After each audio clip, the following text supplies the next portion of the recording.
I've seen the indigenous work of many Nigerians, and it's truly commendable. There's a joke that goes around in that place that the only thing that they haven't created in Aba is a human being. Everything else they can create. So today, you obviously are the mastermind behind Sapphire Sense. So can you tell us what inspired that vision of yours? Thank you so much, and I'm so glad to be here. Sapphire Sense started 3 years ago out of the need to, to make extra income and to feed my family. I was going through a very rough time. I had just been transferred from my Benin office to Abuja, and it was a very, very nasty transfer. There was no accommodation, no transportation, and I was married with a 7 months pregnant wife, and before then, all we had was bought by the office, including the mattress. It was an official house, so we didn't actually own anything. It was when we were transferred that I realized that. So all we had in Ghana was go bags. And I was at this place in my life where, I started squatting my younger brother, in his house in Abuja here. And, by the time it was April of the next year, I just wanted to say thank you to my wife, because the way I grew up, I did not see any of those kind of things. I didn't see my mom have to sleep on one mattress on the floor, hustle. I didn't see any of that. And my wife never looked at me one day and was like, yeah, man, is that where is this how to marry a woman? She didn't do any of that. So I just really wanted to appreciate her for her birthday. So I bought her a phone and a gold chain. By the time I bought those two, my salary had finished. I had just 30,000 left. And I began to think of what to do for extra money for the rest of the month. My baby she was eating like she was on steroids, Pampers, all of that. And along the way, all my life, I'd always had a gift. The first thing I noticed in any environment is how it smells, And number two was, if I had smelt your perfume before anywhere in the world, 20 years time, I'll be able to tell you the name of the perfume. So it was just something I used to play with. So I walked past one of my friends this day, and he smelled really different. I'm like, wow, what perfume is this? And he said, oh, it's called Oud. You can get it in the Middle East, blah, blah, blah. I had a friend come in and said, get me a bottle of that perfume. And she did, and the idea came to me, why don't you start selling this perfume? But I didn't have money to start going to Dubai. So I said, this is a Middle East thing. I know nothing else would like it. It has to be a Muslim market. So I faced Muslim market and began to look for oud perfumes. Eventually, I found 4 bottles that I knew I could sell. And that's how I began to sell. In 3 months of doing that, I'd made ₦1 million. I would post on my Facebook, Instagram, tell them this is what the big boys are wearing. If you're not wearing this perfume, you don't even belong at all. So I was just on everybody's case. And once you buy, I'll put up your picture and say, this guy is a bad guy. He just bought a bottle of wood. In 3 months of doing that, made ₦1 million, and then I told my pastor, Pastor Biodun Fatomi of course, about it. And he said, there's something on you and this perfume. This is what I want you to do. I need you to travel, go to Dubai, begin to make manufacturers, and just expand this business. And I was looking at him like, I hope you know how much this is going to cost. So he brought out this checkbook and began to write, and he wrote me a check of ₦1 million. And he prayed for me and said, this money will not finish, you're going to explode, go and take over. So I faced Dubai, and, along the way, because of the way I started, I figured that there are lots of people going through the same thing. That were making enough money on their job that needed extra income. So I started the distributorship chain. Registered with me with, I think it was 20,000 at that time. Registered with me with 20,000, and you'll be getting the perfumes at a discount. Like, say, for instance, when you register, you begin to buy at 5,000 and sell for 10,000. So we started doing that, and it started growing. So by the time I was going to Dubai, I put up all these pictures, tell everyone we're going to look for the world's finest oud, And I kept on like that, and suddenly I woke up one morning, after all of this, having a nice time. I woke up one morning and I was selling. I used to pride myself on, because it was my gift. I'll travel, I knew perfumes I could sell. I could sample over 200 perfumes and pick 20. I know that, these 20 are bestsellers. They're going to sell out. So these guys would just wait for me to do my selection, put up these pictures on social media and go and look for the same thing and crash the price. So that's how you started That's how I started. Manufacturing yours. So Raji, let me bring you in here. There's this stereotype that those people who patronize Nigeria, they're not as elite, as the people who buy abroad. So let me ask you, what perfume do you use, number one? And number two, do you patronize made in Nigerian goods?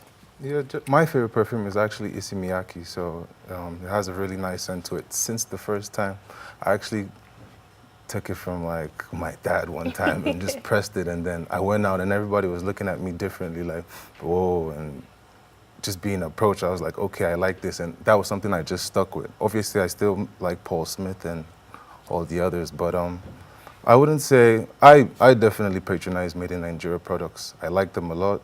I wouldn't say that some people obviously feel like everything has to be international or come from England, America. They think that that makes them more, maybe can still buy what Nigeria makes for you, and it passes even better sometimes than, because you're just trying to, the West is, comes from there is the standard. Obviously, with social media, you have people like, is it Hush Puppy that wears Gucci, and then you believe you just have to wear Gucci. But generally, in this kind of situation, the way Nigeria is, I believe, you buy what your home makes, and then you wear that, and you'll still pass on you with flying colors with what you have. Well, let's look at it from a production perspective. Does Nigeria have the enabling environment and technology to actually help people producing made in Nigerian products to professionalize in such a way that they are able to compete in the global market? I'll come to you, Wale. All right. First of all, when people say made in Nigeria, and this is my mindset, and it doesn't mean that everything 100% has to be in Nigeria. For instance, Rolls-Royce is a British car, yeah? But part of it made in Germany, you understand, and some other parts of the world. So a little here, a little there. For instance, right now, we have a factory in Maitama, you get. We have a perfume factory. A perfume full-blown factory in Maitama, you get, but we still have to bring in some things from outside, right? So to a degree, even when you have the whole machine, you have the whole industry, you know, say for instance, Dangote cement, you get 100%. Is not, there are still some things you have to source from abroad. But so, for me, it's the intellectual put together, right? And some forms of production that can now come together and say that, okay, this is made in Nigeria. Because no industry, no manufacturing process can actually sustain itself. You get, you cannot get everything 100% in one place. I mean, nobody's an island. You have to go out. Most but as much as possible, you know, yes, I believe, you know, because we are doing it already. We are doing already that, yes, Nigeria can actually, you know. Yeah, but yeah, Raji, do we have a serious mindset problem? Because like Osasu said when she started, there's this perception that certain products are elitist, and if you're doing made in Nigeria, you really have not, you really are not flying at a particular level yet. So is this really a problem, and how can we really address this problem? It's a problem amongst ourselves because we let people we let people determine how we should feel about certain products. You buy something and someone shuts it down. Oh, it's not this, it's not that. But although you like it now, the perception of what other people say, and sometimes, especially on social media, you wear something, they're like, oh, is that, where did you buy it from? Is it from abroad? You could buy Nike or a pair of sneakers from someone here, but if it doesn't come from abroad now, it's like, oh, it's probably not original, they made it here. But then at the same time, I think the problem is really that people just need to be able to be confident in what they like, what they want. But Raji, hold on, is our celebrities fueling this mindset and this culture? Because when you go to the pages of most of our celebrities on Instagram, you see them flaunting mostly foreign products, Gucci, Fendi, this and that, Dolce and Gabbana and all that. Are they part of this growing culture where young people now see themselves as, if they are not wearing something that is not designed abroad or produced abroad, they are not in that league yet? Yes, because that's been the culture forever. You listen, even music, you talk about artists, rappers, all of them, they don't talk about clothes that they make. Even Jay-Z makes his own, but he won't tell you he's wearing Sean Carter. Only Diddy actually really tries to say Sean Combs or something, but in the end of the day, they'll tell you Ferragamo, and we're lost in that. We're really always trying to follow up with what other people are doing.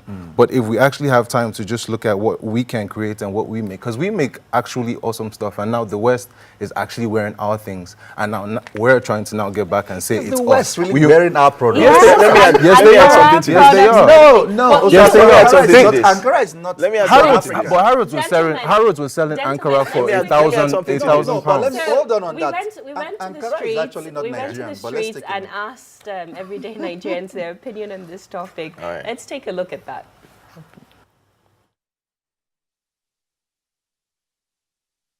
I prefer made in Nigerian product to US product because, one, it can increase the economical value of our country, and at the same time it's help us, it give us the sense of trust, in the sense that when you get a homemade product and you find any disadvantage in it, you can go to that office or the company and lay your complaint, and the going and coming of a thing will not be more expensive. Like, let me take for instance vehicle. When you get an out-made vehicles and you discover that there's a little fault on it, you have to tow it back and it's expenses. So I prefer homemade products if they have more quality. I think I'll prefer the foreign-made products.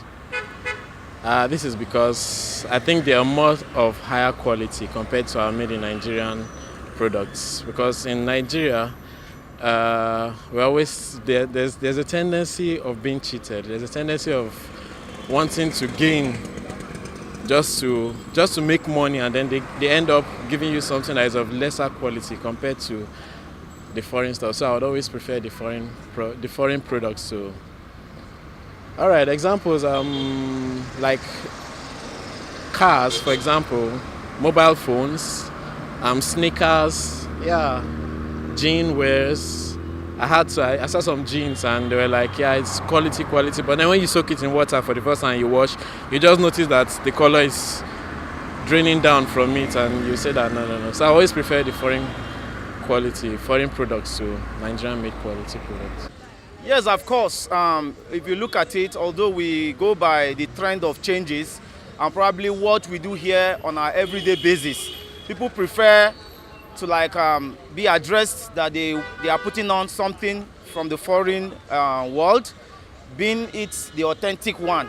Because if I must remember, during our pre-colonial era, there is a book written by an author. I think the title of the book, I've forgotten the author's name, but the title of the book is How Europe Underdeveloped Africa. I think the writer said the only good thing they left with us with assorted nonsense, and probably the thing we can really reckon with up to now is their jeans materials and what have you. So going by that, people still feel when you get something from the foreign land, I think you are using the best. However, for some purpose that are best known to me, or probably if you want to know, I can also explain, I prefer made in Nigeria products. I prefer foreign material than Nigeria stuff because outside materials is more quality than Nigeria own. Like the car they produce, machine, shoes, clothes. If you buy foreign clothes, it will last for you more than made in Nigeria. And in one way that Nigeria will be, that they will increase their products or make their qualities.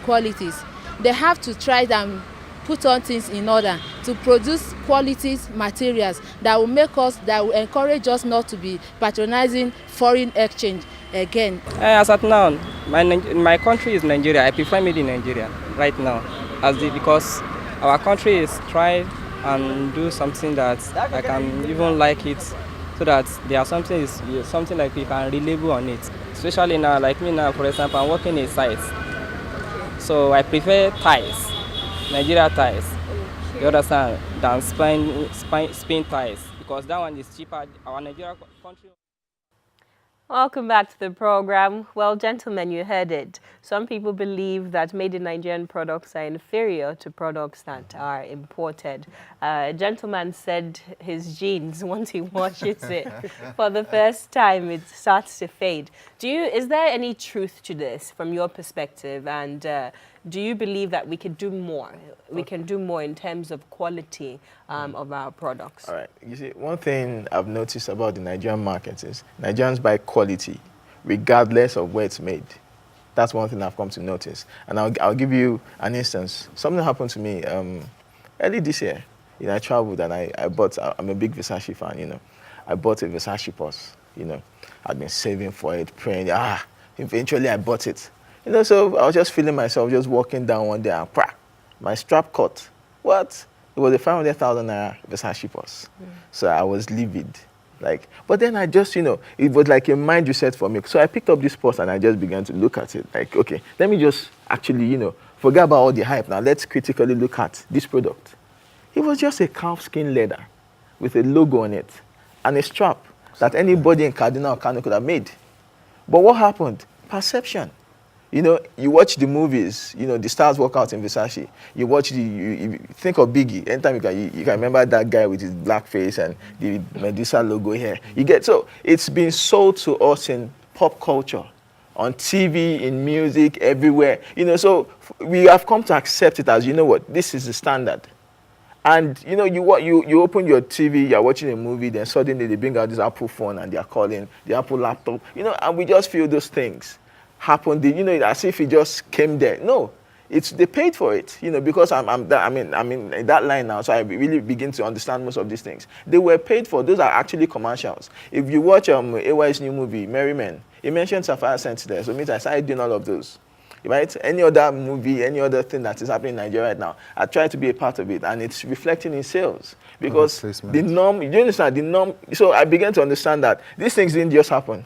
You get Gucci and all of this, they didn't just become famous, right? They began to, you know, typify and let people know that, you know what, if you are going to have the best of life, these are the things you should wear. They speculate it to you. Raji, do you agree that if the quality of the made in Nigerian products are at par with, you know, imported products, then more Nigerians will patronize these made in Nigerian goods? Yes, they would.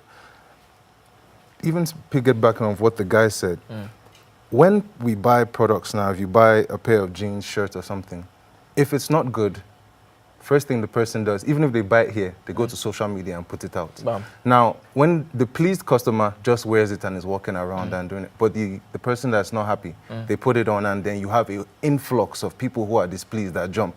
And then those people are now watching it and it spreads that, oh, this person, or let's just talk about a particular brand. They make a pair of jeans. One pair of jeans probably comes out well. It's trial and error at the end of the day based on our market. We're not up there yet.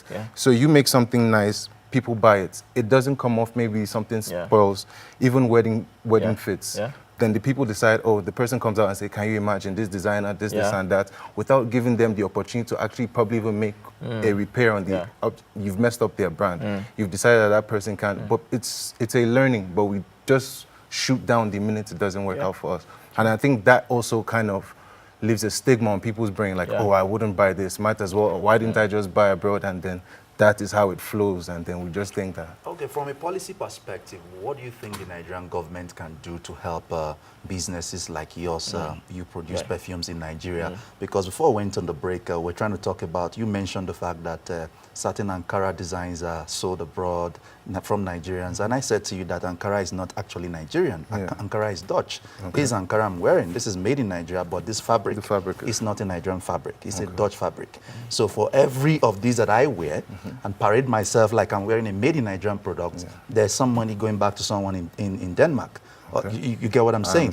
So from a policy perspective, how can government help our local industries produce originally made in Nigeria products from scratch to the end products?